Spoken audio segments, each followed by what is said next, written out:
Earlier, I saw the Mighty Browser launch video, which was amazing, and I couldn't stop thinking about this one question.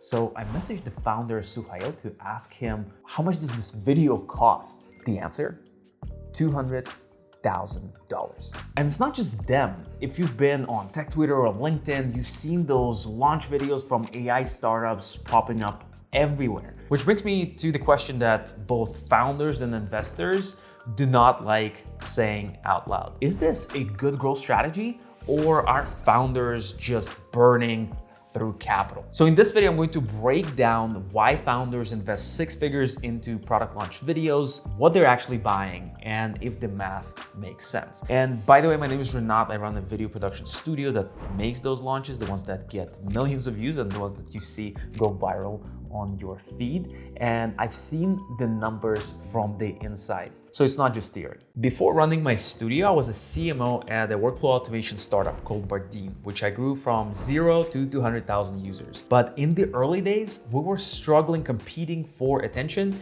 And like every company out there, we had a limited runway. So instead of launching quietly, we decided to go all in on a big product hunt launch. When we did a very coordinated launch, which to be fair took quite a bit of effort and quite a bit of time, a crazy thing happened. Bardeen has become one of the most successful launches on Product Hunt, winning Product of the Month and driving a massive spike in users. We got tons of attention, investors started noticing and reaching out, and a month later, we raised a $15.5 million Series A round. Now, to be clear, it didn't magically make the product more usable, but it changed how fast things moved, so it created momentum. And that completely changed the way I think about product launches and why founders spend some serious money on this. Because when those launches work, they completely change the trajectory of your startup. Which brings us to the real reasons why founders invest into launch videos. Number one, a big launch puts you on the investor's radar, whether you're fundraising actively or not. You become not some startup, but the startup that everybody has seen. Investors do not want to discover companies late, so they're going to be more proactive and reach out to you. And you're automatically starting at a higher credibility point. There is urgency that's driving investors to actually talk to you, because guess what? When they see a successful launch, they know that all of the competitors, all of the other funds are competing to talk to companies that are getting traction actively.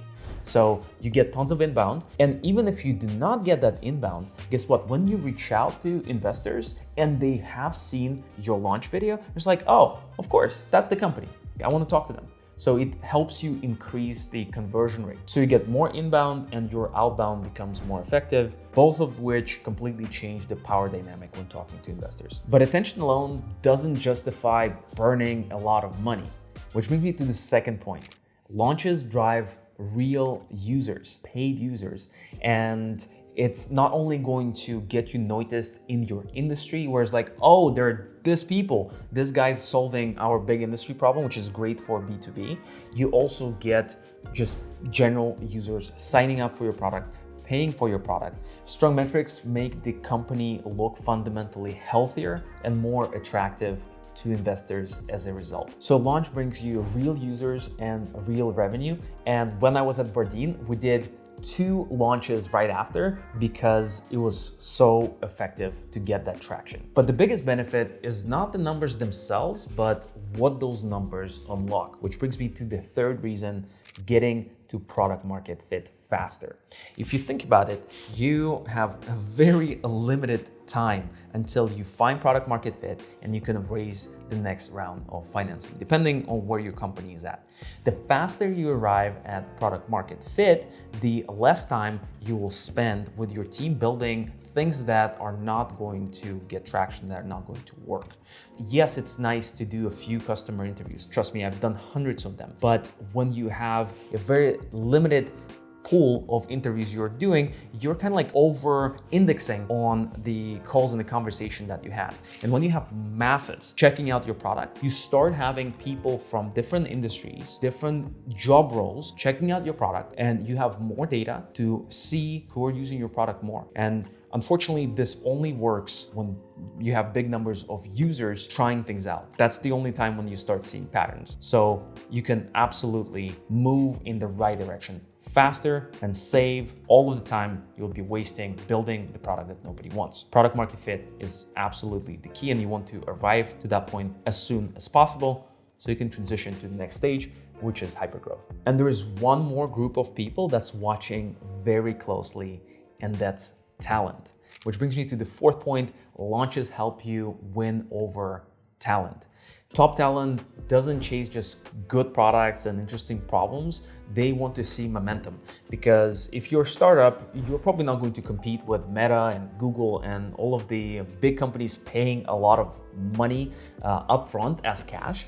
You will need to sell the potential of building something bigger. So the equity is a massive, massive component. And when you have a successful launch with tons of users that people are talking about, then people start noticing and they start thinking, it's like, oh, I can work at this company that is crushing it. You know, they're everywhere, they're getting traction. I can work and be on the rocket ship as opposed to working with, dinosaurs and big teams. It's a completely different framing that you get. You need to show talent momentum, and you need to show talent that their equity will be worth something. So you become a lot more competitive, and it's a negotiating chip for sure. So when you stack up all of those four factors together, the question becomes obvious. Does it still make sense? Does the math add up? But first, let me clear something up. Not every startup is spending $200,000 on a launch video. It's an extreme example, and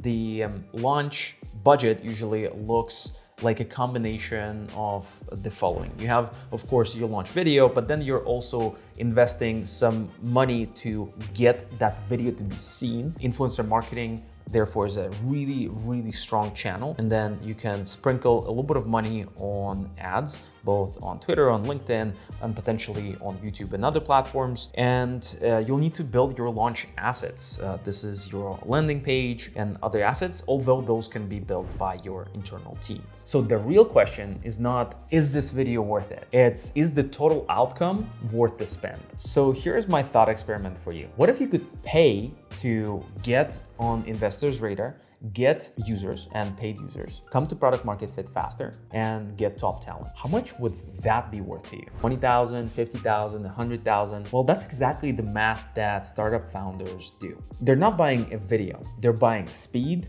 leverage, and momentum, and deciding whether the price makes sense for where they are right now. So the next time you see a startup spend big on their product launch, the real question is not how much money they're spending, but what are they buying? I help growth teams execute on product launches that win investors, users, and get millions of views. So if you want to learn more, make sure to check out the link down below in the description. And if you want to learn more about what goes inside a product launch, I've created a video about the ultimate checklist for your successful product launch.